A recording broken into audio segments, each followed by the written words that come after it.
The agenda of the special meeting on August 22nd includes the recommendation and approval of the cut score for the biology collection of evidence and a revisited cut score for the math year 1 collection of evidence.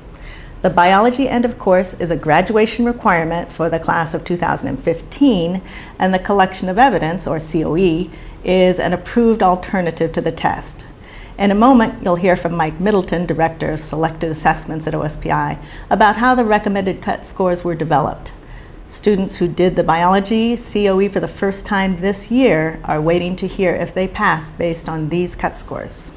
To remind you, the cut score process for both of these assessments was presented to the board and approved at this past March meeting. You may wish to review the presentation, which is posted on our website. At the special meeting, there will be some time to discuss and ask questions, but more time will be set aside in September for the board to consider broader policy issues concerning the assessment system. As you recall, the COE is not a standardized test. It's a set of work samples, 6 to 8 tasks, done in a classroom environment. It is for students who've not been successful on the end of course test. And here's some terms used in the cut score setting process. Performance level descriptors are used to evaluate the rigor of the tasks. The ordered item booklet is a ranking of tasks according to the level of rigor. The process for the biology COE is the same 3-day process and procedure that was used for the math COE, with 3 rounds of voting. The first finds a range of possible cut scores. 2 additional rounds pinpoint and refine the recommended cut score. A final review compares the recommendation to verify that the COE and the end of course exam are on the same level of rigor. Now I'll turn it over to Mike. Good day, everybody. My name is Mike Middleton. The situation we want to stress, again, is that this is a replication of the same process and procedures that were used for the math end of course standard setting in 2013. This was the same process that was presented to you in March of 2014 at the board meeting and approved for use. These 3 things that we want to have the board members recall and keep in mind as we get ready to have the conversation on the afternoon of the 22nd with the recommendations is that through the PLDs, performance level descriptors, and the ordered item booklet that will be used to kind of orient the panelists to the level of rigor associated with the collection of evidence, are all built from the same standards that went into the end of course assessment.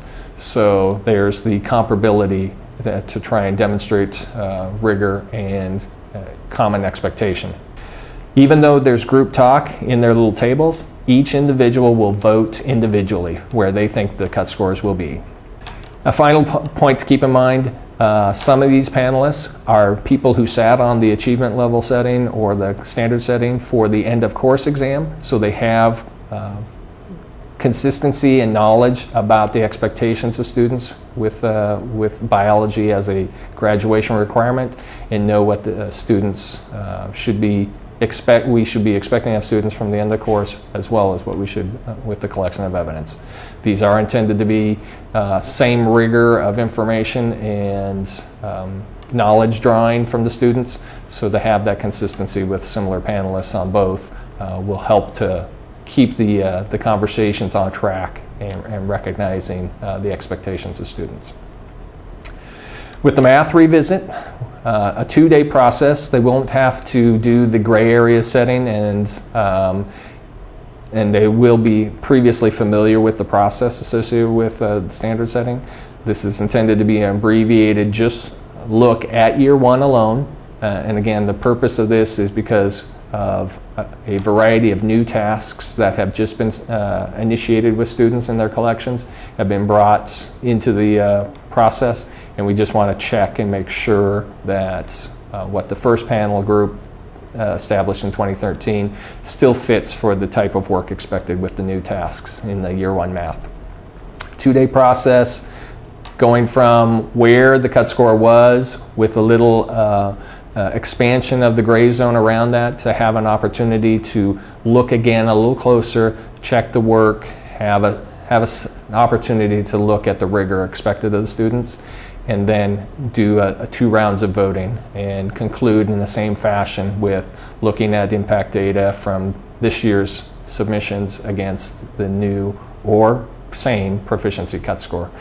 There's no expectation that the score will change, but it's an opportunity to let the field and stakeholders have another say at this because of the new tasks.